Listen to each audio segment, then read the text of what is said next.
Guddaa galatoomii egaa bilisee akkuma jalqabarra kaastee magaalaan Finfinnee torban kana gama siyaasaa hawaasummaa fi dinagdeetiin dhimmoota gurguddoodha kan isheen keessummeessaa turte. Nutis tibba kana gama magaalaa Finfinnee keessatti dhimmoonni gurguddoon ta'aa turan maali kan jedhu isaan jajjaboodha kan nuti filanneetu jirru gara jalqabaattis egaa imaluuf kanan jedhu jalqabarratti kan laallu daawwannaadha. Egaa magaalaa Finfinnee keessatti hojiiwwan hojjetamaa jiran qaamolee garaagaraatiin kan isaan daawwatamuu irratti argamanii jalqabarratti egaa kantiibaan bulchiinsa magaalaa Finfinnee Aadde Adaanech Abeebee hooggantoota leenjiirra jiran waliin kan isaan daawwannaa garaagaraa tibba kana geggeessaa turan jechuudha. Isaanis kan isaan daawwatanii mana hojii poolisii federaalaa fi akkasuma Inistituutii Artificial Intelligence daawwataniitu kan isaan jiran torban kana keessadha jechuudha.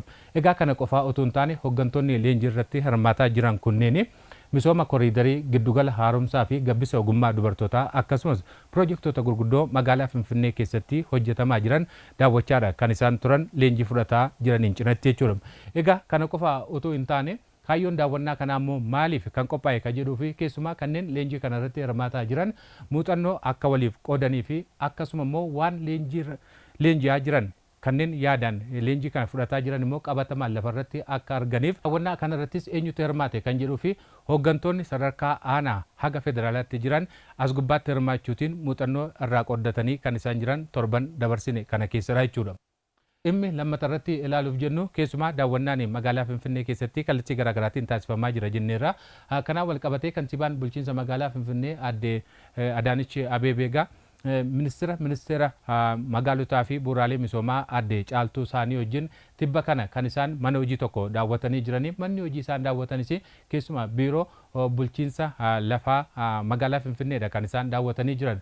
Egaa biiroon kun yeroo ammaa kana tajaajila isaa saffisaa dhaqqabamaa fi qulqulluu taasisuutiin yeroo ammaa kana bu'aan gaariin argamaa jiraadha kan ka'eetu jiru.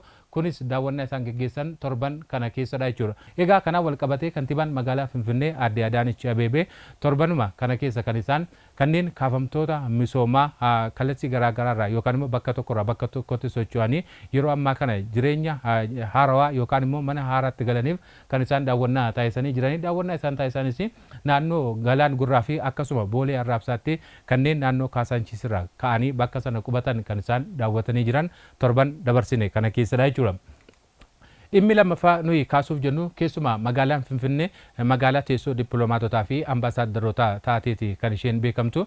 Kanaan wal qabatee immoo dhimma mataa ishee qofa otoo hin taane dhimma akka ardii Afrikaa addunyaa fi akka Itoophiyaatti illee ta'u kan isheen keessummeessaa jirtu. Kanaan wal qabatee konferaansiin ministeerota ittisa Afrikaa kan inni geggeeffame torban kana keessa as magaalaa Finfinnee keessatti jechuudha. Konferaansichis egaa yaadannoo injifannoo Adwaatti kan geggeeffame yeroo ta'u innis yaadannoo Afrikaa tokkummaa cimaa qabdu nagaa fi tasgabbii hunda galeessaaf jedhuun kan inni taa'amee jiru. Konferaansiin kunis keessumaa dhimma nageenyaa ardii Afrikaa jeeqanii fi tasgabbii isheedhoowwan akkaataa kamiin waloon ittisuu dandeenya dhimma jedhu irratti xiyyeeffannoon kan inni geggeeffamaa ture jechuudha.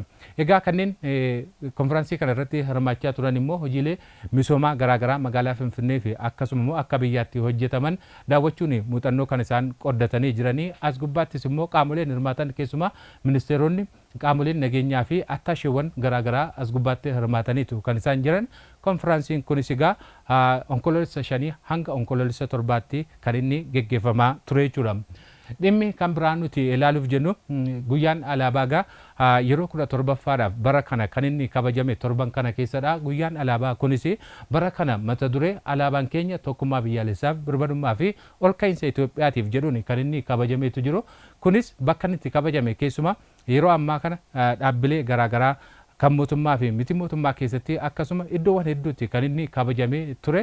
Kunis torban darbe keessa dhimmoota gurguddoo akka biyyaa fi akka magaalaa Finfinneetti taateewwan ta'an keessaa isa tokko jechuun hin danda'ama. Magaalaan Finfinnee gama hawaasummaa siyaasaa fi dinagdeetiin dhimmoota gurguddoodha kan isheen keessummeessaa turte. Nutis dhimmoonni filannee isin biraan geenyetu isaan kana malee kanarraaf qopheeffanne egaa isaan kana waan waliin turtaniif galatoomaa isiniin jenna.